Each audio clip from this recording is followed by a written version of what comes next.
सीतामढ़ी लोकसभा से निर्दलीय प्रत्याशी के रूप में सुरेंद्र सिंह कुशवाहा ने अपना नामांकन पत्र दाखिल किया है। अभी हमारे साथ बातचीत करने के लिए मौजूद है। देश में तमाम राजनीतिक दल है, निर्दलीय उम्मीदवार फिर क्यों? दल का सहारा जो लेकर के मैदान में आते हैं तो उनको दल का वोट होता है, दल का वोट होता है। हाँ, और निर्दलीय जो होता है वो अपनी छवि से, अपनी ताकत से लड़ता है। बात को समझ रहे हैं? हाँ, तो दल से जो आता है, पार्टी से जो आते हैं, ठीक,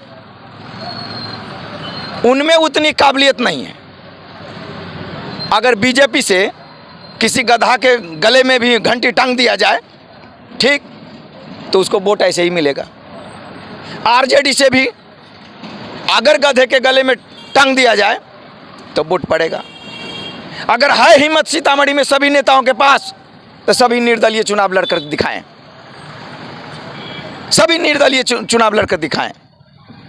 क्यों पार्टी का सहारा? ऐसी बात नहीं है। हम शुरू से चल रहे हैं कि निर्दलीय हैं। शुरू से मैंने साल भर घुमा है, 1300 गांव घूमे हैं। पिछले साल 2 मार्च से मैंने शुरू किया, 2 मार्च 2023 से, और अभी तक मेरा जनसंपर्क चल रहा है। 20 साल के राजनीति इतिहास को उल्टा करके देखिए, चाहे जीता हुआ कैंडिडेट हो या हारा हुआ कैंडिडेट हो, मेरे से ज़्यादा वो जनसंपर्क नहीं किया है जितना मैं किया हूँ। और हाथ पर गिन करके आपको गिना दूंगा, 60,000 वोट से अधिक से मैं जीत रहा हूँ। घोषणा मैंने किया है। आज भी हमारे पास बहुत सारे न्यूज़ चैनल वाले डुमरा में थे जब मैं नॉमिनेशन देकर निकला, तो वहाँ भी तो हम निर्दलीय चुनाव जीत रहे हैं। निर्दलीय, हमारे पास कोई औकात नहीं है, घर घरारी नहीं है। 6 दूर घरारी है, उस पर घर भी नहीं, भुसुल्ला भी नहीं है, और 2 कट्ठा जमीन है। उस पर देखिए लिखा हुआ है कर्मठ, अति निर्धन, बेघर निर्दलीय उम्मीदवार है। आमतौर पर जो निर्दलीय या गुमनाम पार्टी से नामांकन देते हैं उन्हें लोग बीजेपी का एजेंट कहती है। आप इस पर क्या राय रखते हैं? देखिए, राजनीति हम उतनी नहीं जानते हैं, पहली बात। और कुछ लोग जो है ना, अपना एजेंट खड़ा कर देते हैं कि फलानमा का वोट काटे, है ना, उसको दलाल बोला जाता है। मैं दलाल वाला काम नहीं करता। अगर दलाल वाला काम करना होता तो साल भर पहले से क्यों हम पढ़ते? हमारे पास कई कुशवाहा के कई लोग कहे कि सुरेंद्र सिंह जी आप नॉमिनेशन नहीं दीजिए। मैंने उनसे कहा कि आपका बेटा अगर साल भर परीक्षा की तैयारी करे, आप परीक्षा के दिन कहिएगा कि तुम मत परीक्षा में बैठ, तकलीफ होगा ना। हम 1 साल से कर रहे हैं। अच्छा, आपके जनसंपर्क करने से आम जनता को क्या फ़ायदा हुआ और आपको क्या फ़ायदा हुआ? हमें तो कुछ फ़ायदा नहीं हुआ। मैं तो 36 लाख रुपया खर्च कर दिया है ना। 10 लाख की प्रॉपर्टी भी घर का हमने बेचा है। मेरे पास कुछ ज़मीन थी और कुछ पैसा घटने लगा तो मैंने बेच दिया। तो हमें तो फ़ायदा नहीं है। बस हम लोगों की फ़ायदा के लिए, सीतामढ़ी के किसानों के लिए, छात्रों के लिए, जो दबे कुचले लोग हैं, उनकी आवाज़ बनना चाहता हूँ। और भी बहुत सारे लोग आवाज़ बन लिए और बने हुए हैं। आप नया क्या करेंगे इसमें आवाज़ बनकर? नहीं है, कोई नहीं है। अगर आवाज़ बने होते तो किसान जो है ना लाइन में लग करके मतलब खाद लेते हैं। जो अन्नदाता है, इसी किसान के उपजाए हुए अन्न से 5 स्टार होटल में बड़े बड़े नेता खाते हैं धान चावल। और उस किसान की ये बुरी हालत थी, वो लाइन में लग करके खाद लेते हैं, और उसमें से भी 10-10 घंटा लाइन में खड़ा रहता है, 12-12 घंटा लाइन में खड़ा रहता है, और उसमें भी आधे किसान को मिलता है, ठीक, और आधे किसान को नहीं मिलता है। कहाँ चला गया खेत? इसीलिए हमारा सबसे पहला काम होगा किसानों के हित में काम करना, कि हम किसान को लाइन में लगने ही नहीं देंगे। हाँ, आधा घंटा लग जाए कोई बात नहीं।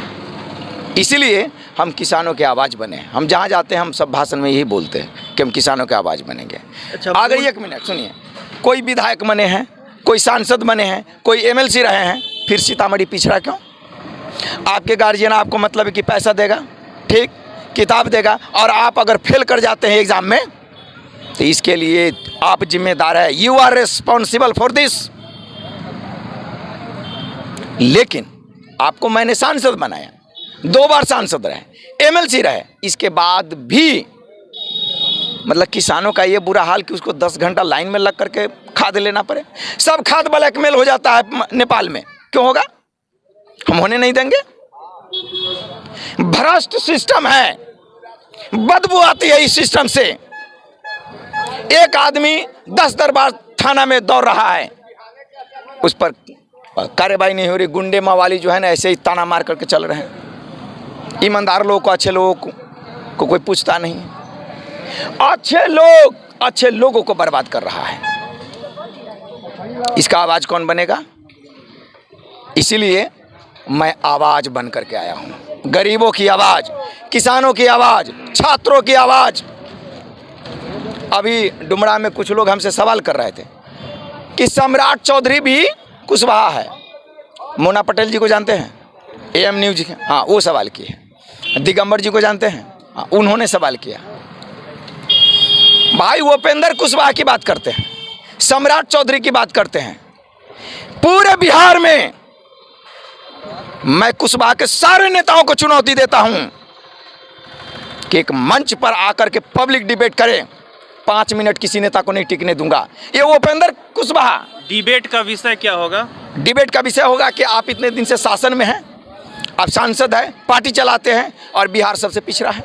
किसान के हालात देखिए, लाइन में लगता है पुलिस डंडा मारती है। मैंने तो इस विषय के लिए सिर्फ कुशवाहा नेता से डिबेट क्यों करना है? सारे अन्य जात के नेता, अन्य लोगों से नहीं। उन्होंने जो चर्चा किया, कहा कि आप बिहार में कुशवाहा का नेता के रूप में उभर रहे हैं, मतलब मोना पटेल जी सवाल की।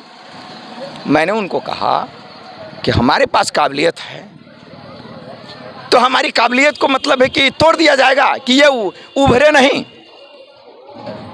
गुरु द्रोणाचार्य जैसे लोगों को हम अच्छी तरीके से पहचानते हैं महाराज। एकलव्य का अंगूठा छल से मांगने वाले वही है। तो ऐसे भी समाज में हैं। मैं खोलकर कह दूं, 4-5 कुशवाहा का दलाल जो दूसरे पार्टी का है उसको कह रहा है कि सुरेंद्र सिंह का नॉमिनेशन मत दिलवाओ, मैं 5 लाख दे दूंगा, 10 लाख दे दूंगा। दलाल घूमता है, 12 बजे रात को फोन करता है। मैं सीधा बोल दिया कि मेरा ब्रेन वॉश करने की कोशिश मत कर। गांव में पता लगा लिया होगा कि ये मतलब छल कपट नहीं जानता है, लेकिन मैंने उसको सीधा कहा कि तुमसे नहीं मिलूंगा बाबू, तुम्हारी आंखें खराब है, तुम्हारी आंखें गुरु द्रोण की तरह लग रहा है, मैं नहीं मानूंगा। और मांगने भी आओगे तो अंगूठा मैं देने वाला नहीं। अच्छा, मूल रूप से आप कहाँ के रहने वाले हैं और किस कारोबार से जुड़े हैं? जीविकोपार्जन का साधन क्या है? गांव हरिवेला है, ये हरिवेला है, बथना थाना में पड़ता है, उस पर एड्रेस लिखा हुआ है। और मूलतः मैं हरिवेला का हूँ। हम दिल्ली में थे टीचर और हम मैथ्स और साइंस पढ़ाते हैं। मैंने इस देश को सैकड़ों डॉक्टर और इंजीनियर बना करके दिया है, सैकड़ों डॉक्टर इंजीनियर बनाए। उन्हीं लोगों को मैंने कहा कि सीतामढ़ी के हालात को बदलना है, तो रास्ता तय हुई तो कुछ पैसा दिल्ली से आता है। अब घट गया, जितना पैसा देता है उससे काम नहीं चलता, तो मेरे पॉकेट में था वो भी खर्च हुआ और कुछ ज़मीन गांव का बेच दिए, क्योंकि मैदान में हम हैं। आर्थिक रूप से कमज़ोर होने के बावजूद घुटने नहीं टेकूंगा। अब तो हमारे ही समाज में बहुत लोग कह रहे हैं कि 1 वोट और 1 नोट दूंगा इस बंदे को। अच्छा, बिहार में कुशवाहा जाति किसका वोटर है? किस राजनीतिक दल का? देखिए, मैं एक बता दूं आपको, जो NDA के लोग हैं उनके दिमाग में बात बैठी कि सम्राट चौधरी को अगर हम बना देते हैं, हालांकि मूल रूप से वो मतलब RJD के आदमी है, सम्राट चौधरी को बना देते तो कुशवाहा उसके नाम पर वोट देगा। एक है वो उपेंद्र कुशवाहा जी, तो इसको मिला लिए कि उसके नाम से वोट पड़ेगा। अब युवा समझने लगा है काबिल बंदा कौन है। तो कुशवाहा में बिहार में 1 महीना के अंदर में सम्राट चौधरी और उपेंद्र कुशवाहा का नाम नहीं होगा। कुशवाहा का मतलब सुरेंद्र सिंह कुशवाहा, उपेंद्र कुशवाहा नहीं। ये चुनाव गुजरने दीजिए। चलिए, बहुत बहुत धन्यवाद। 1 महीना बाद आपसे हम मिलेंगे। आप क्या सोच रहे हैं इन सब चीज़ों पर अपनी राय कमेंट बॉक्स में निश्चित दें। परिहार शहर का गौरव AR mobile and electronics plaza Parihar चौक। हमारे यहाँ पर बगैर पैसा के TV, fridge, LED cooler, mobile, inverter, battery और सभी सामान उपलब्ध हैं। एक बार सेवा का अवसर अवश्य दें।